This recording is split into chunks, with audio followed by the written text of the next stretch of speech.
YouTube channel और आ गई हूँ आपके वीडियो आपका टॉपिक लेकर, वो है सेंट्रीफ्यूज। तो आज का टॉपिक है मेरा सेंट्रीफ्यूज के लिए मुझे कमेंट आया था कि इस टॉपिक में मुझे वीडियो बनानी है, तो मैं लेकर आ गई आपका सेंट्रीफ्यूज और पूरी डिटेल के साथ लेकर आई हूँ। तो प्लीज वीडियो को पूरा वॉच करना है, चैनल पर नहीं तो चैनल को सब्सक्राइब कर लेना।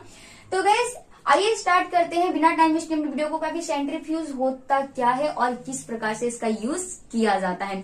तो गाइस सिंपल लैंग्वेज में अगर आपको सेंट्रीफ्यूज को समझाऊं तो मैं ये कह सकती हूँ कि आप समझ लीजिए पार्टिकल्स होते हैं, बहुत सारे कण जो कुछ छोटे बड़े अलग अलग आकृति के, अलग अलग आकार के हो सकता है। उनमें से किसी की डेंसिटी यानी घनत्व अधिक हो, मतलब हैवी कण हो, कुछ हल्के कण हो। तो ये जो कण होते हैं इन सब के जो मिक्सचर है, सपोज दैट इस सब का मिक्सचर है और उसको आपको अलग अलग करना है, तो उसको अलग अलग करने के लिए सेंट्रीफ्यूज का यूज किया जाता है। इस सिंपल लैंग्वेज में बस आप इतना समझ लीजिए कि विभिन्न प्रकार के आकार आकृति वाले कणों को अलग करने के लिए सेंट्रीफ्यूज का यूज करते हैं। कैसे? तो गाइस इस सेंट्रीफ्यूज को में क्या होता है, सपोज दैट आपको बहुत सारे पार्टिकल्स दिए हैं, ठीक है, और वो मतलब उसमें बहुत सारे कण हैं जो उनकी डेंसिटी बहुत अधिक है, किसी का बहुत कम है। उन मिक्सचर को बोला गया है अलग करने के लिए। तो उसके लिए क्या किया जाता है सेंट्रीफ्यूज में, इस प्रकार से, ये मैंने थोड़ा सा ऐसे ही ले रखा है, बट ये उसमें टेस्ट ट्यूब का यूज किया जाता है। तो यहाँ पर क्या होता है कि कुछ इसी प्रकार से सॉल्यूशन में क्या करते हैं, उस पार्टिकल्स को डाल देते हैं, ठीक है। ये कुछ पानी है, इसमें आपने उस मिक्सचर को डाल दिया जिसमें बहुत से अधिक प्रकार के दो प्रकार के या मान लीजिए पार्टिकल्स है जिसकी डेंसिटी एक की अधिक है एक की कम है। तो उसमें डाल दिया, डालने के बाद इस तरीके से आप इसको रोटेट करेंगे। तो जितना अधिक रोटेट करेंगे तो क्या होगा, हिलने की वजह से जिसकी डेंसिटी अधिक होगी वो पार्टिकल्स नीचे की ओर मूव करेंगे और मूव करके जाके नीचे इसकी सतह पे बैठ जाएंगे, सेडिमेंटेटेड हो जाएंगे, इसका शटर डाउन हो जाएगा और ये नीचे जाके बैठ जाएंगे, ठीक है। तो ये असादित हो जाएंगे, ठीक है। और जो हल्के होंगे वो क्या होंगे, ऊपर किसकी सतह पर तैरने लग जाएंगे, ऊपर की ओर, ठीक है। तो कुछ इसी प्रकार से सेंट्रीफ्यूज कार्य करता है। अगर मैं आपको सिंपल लैंग्वेज बताऊं तो क्या बोला है, जब किसी तरल पदार्थ को केंद्रीय चारों ओर से घुमाते हैं तो इस पे बाहरी दिशा की ओर बल लगता है जिसे अपकेंद्रण बल कहते हैं।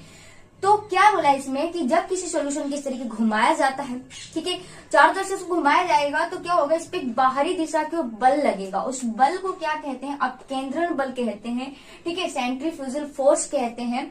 और तथा कणों को नीचे की ओर बैठने की क्रिया अवसादन कहलाती है। तो मैंने क्या बताया कि इस प्रकार से जब घुमाते हैं तो इस पे अपकेंद्रण बल लगता है, जब इसको रोटेट करते हैं इस तरीके से तो इस पे सेंट्रीफ्यूजल फोर्स लगती है, और जो कण होते हैं जिनकी डेंसिटी अधिक हो वो नीचे की ओर बैठती है और इस बैठने की क्रिया को अवसादन कहते हैं, ठीक है। तो यहाँ पर यही बताया गया है सेंट्रीफ्यूज को। और इसके सिद्धांत की बात करूं तो यह विधि इस सिद्धांत पर कार्य करती है कि यदि किसी भी द्रव को केंद्रीय अक्ष के चारों ओर क्षैतिज रूप से घुमाया जाता है तब पृथ्वी के गुरुत्वाकर्षण खिंचाव की अपेक्षा उच्च गुरुत्वाकर्षण क्षेत्र उत्पन्न होता है।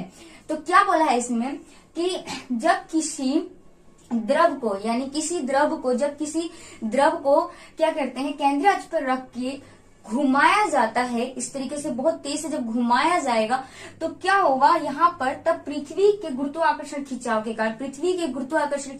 के कारण इसमें गुरुत्व आकर्षण क्षेत्र उत्पन्न होगा, जिसकी वजह से जो भारी कण होंगे वो नीचे की तरह सेडिमेंटेड हो जाएंगे, ठीक है। तो अब इस सिद्धांत पर ये कार्य करता है। सिद्धांत आपको समझना है किस सिद्धांत पर कार्य करता है, ठीक है। और इस सिद्धांत का या इस विधि का उपयोग हम किस लिए करते हैं, मैंने आपको पहले ही बता दिया था। इस विधि का यूज हम क्या करते हैं, विभिन्न प्रकार के आकार आकृति के कणों को अलग अलग करने के लिए इसका प्रयोग किया जाता है, ठीक है। जब किसी विलयन को तेजी से घुमाया जाता है तब विलयन के संघटक में एक अपकेंद्रण बल यानी सेंट्रीफ्यूजल फोर्स उत्पन्न होता है।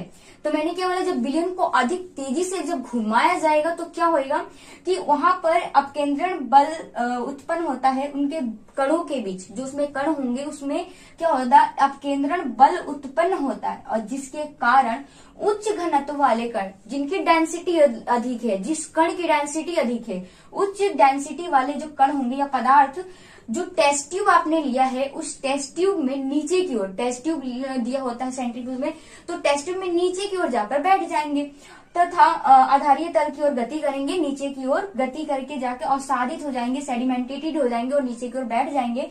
जबकि कम घनत्व वाले जो हल्के कण हैं वो परख नली में ऊपर की ओर तैरने लगेंगे। जैसे कि मैंने बताया था कि अधिक डेंसिटी वाले नीचे जाकर बैठ जाएंगे और कम डेंसिटी वाले ऊपर की ओर जाकर तैरने लग जाएंगे। तो इस प्रकार से दोनों कण अलग अलग हो गए। अभी आप पर डिपेंड करता है कि आपको कौन सा कण चाहिए। अगर आपको हल्के चाहिए तो आप ऊपर से ले सकते हैं, अगर आपको भारी वाले कण चाहिए तो आप नीचे से ले सकते हैं। ठीक है, इस प्रकार से इसका यूज किया जाता है।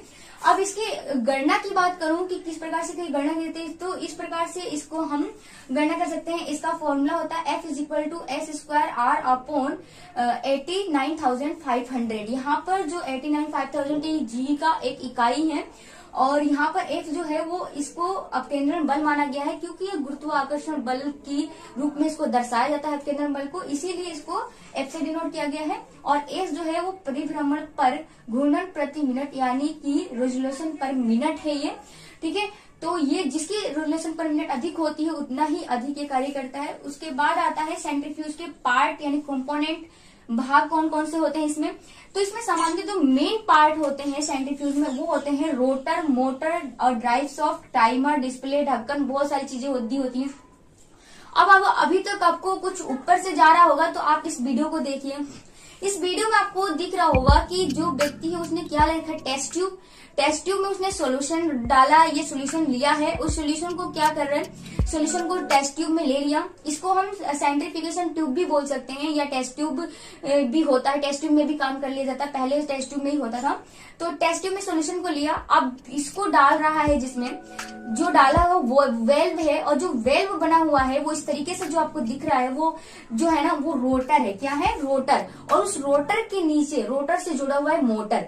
तो मोटर जैसे घूमेगा वो रोटर घूमेगा और रोटर के अंदर क्या बने हुए हैं, वेल्व, जिसमें रखा गया है हमारी जो टेस्ट ट्यूब है। ठीक है, तो जो मोटर है वो क्या करता है, रोटर को घुमाने का कार्य करता है और रोटर जैसे ही घूमेगा तो रोटेशन होगा और जिसकी वजह से जो उसमें सॉल्यूशन रखा होगा और रोटेशन के कारण क्या होगा, उस सेडिमेंटेटेड हो जाएगा। जो भारी कण होंगे नीचे चले जाएंगे, जो हल्के कण होंगे ऊपर हो जाएंगे।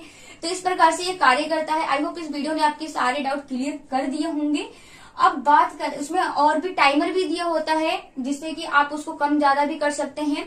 उसमें डिस्प्ले दिया होता है देखने के लिए, उसमें ढक्कन यानी लीड होता है। मतलब ये सारा चीजें जो होता है मोटर, रोटर और ड्राइव शाफ्ट, ये तो एक कैबिनेट के अंदर है। ऊपर से जो ढक्कन इन्होंने ढका उसे हम लीड बोलते हैं, ढक्कन ढक दिया गया।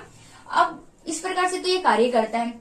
अब बात करते हैं अपकेंद्रित के उपयोग यानी यूजेस, कहाँ पर ये कार्य करता है। तो गाइस मूत्र एवं रुधिर के संघटकों को पृथक करने में इसका यूज किया जाता है। रुधिर हमारा जो ब्लड होता है गाइस, उसमें बहुत से प्रकार के पार्टिकल्स होते हैं, तो उसको जैसे कि अलग आपको करना है। ठीक है, रुधिर के कण होते हैं, उनको जब अलग करना होता है तो क्या इससे हम कर सकते हैं, इसका यूज कर सकते हैं उसमें अलग करने के लिए। सपोज दैट एक सिंपल एग्जांपल बताऊं तो मान लीजिए बैक्टीरिया का सेल है, कोशिका है, उसमें एक प्लाज्मिक डीएनए है और एक हमारा जीनोमिक डीएनए है। तो हमें उनको अलग करना है, तो हम इसमें रख कर जब इसको रोटेट किया जाएगा तो क्या होगा, जो जिसकी डेंसिटी अधिक होगी वो नीचे की, जो हैवी होगा डीएनए वो नीचे की तरफ बैठ जाएगा और जो हल्का होगा वो ऊपर की तरफ तैरने लगेगा। तो ऑब्वियसली जो हमारा जीनोमिक डीएनए होता है वो हैवी होता है तो वो नीचे की तरफ बैठ जाएगा, जो प्लाज्मिक डीएनए होगा ऊपर की तरफ हो जाएगा। तो इस प्रकार से हम समझ सकते हैं, इस प्रकार से अलग करने के लिए काम करता है ये। कोशिकाओं के शोधन में मिश्रित पदार्थों को अलग करने में, मतलब मिश्रण को अलग करने में भी किया जा सकता है। प्रोटीनों के पृथक्करण में विभिन्न प्रकार के जो प्रोटीन होते हैं, प्रोटीनों को इसके लिए हाई स्पीड हाई रेजोल्यूशन वाला सेंट्रीफ्यूज काम करता है। उसके बाद आता है इस विधि द्वारा कोशिका के डीएनए, आरएनए तथा आदि का पृथक्करण किया जाता है। तो यूजेस में आप लिख सकते हैं इतना। एंड इसके प्रकार भी होते हैं सेंट्रीफ्यूज के, कौन कौन से प्रकार। अगर आपको प्रकार पे भी वीडियो चाहिए तो आप कमेंट बता सकते हैं, मैं उस पर भी एक वीडियो बना दूंगी। अगर वीडियो अच्छी लगी तो प्लीज वीडियो को लाइक जरूर करना, चैनल पर सब्सक्राइब करना।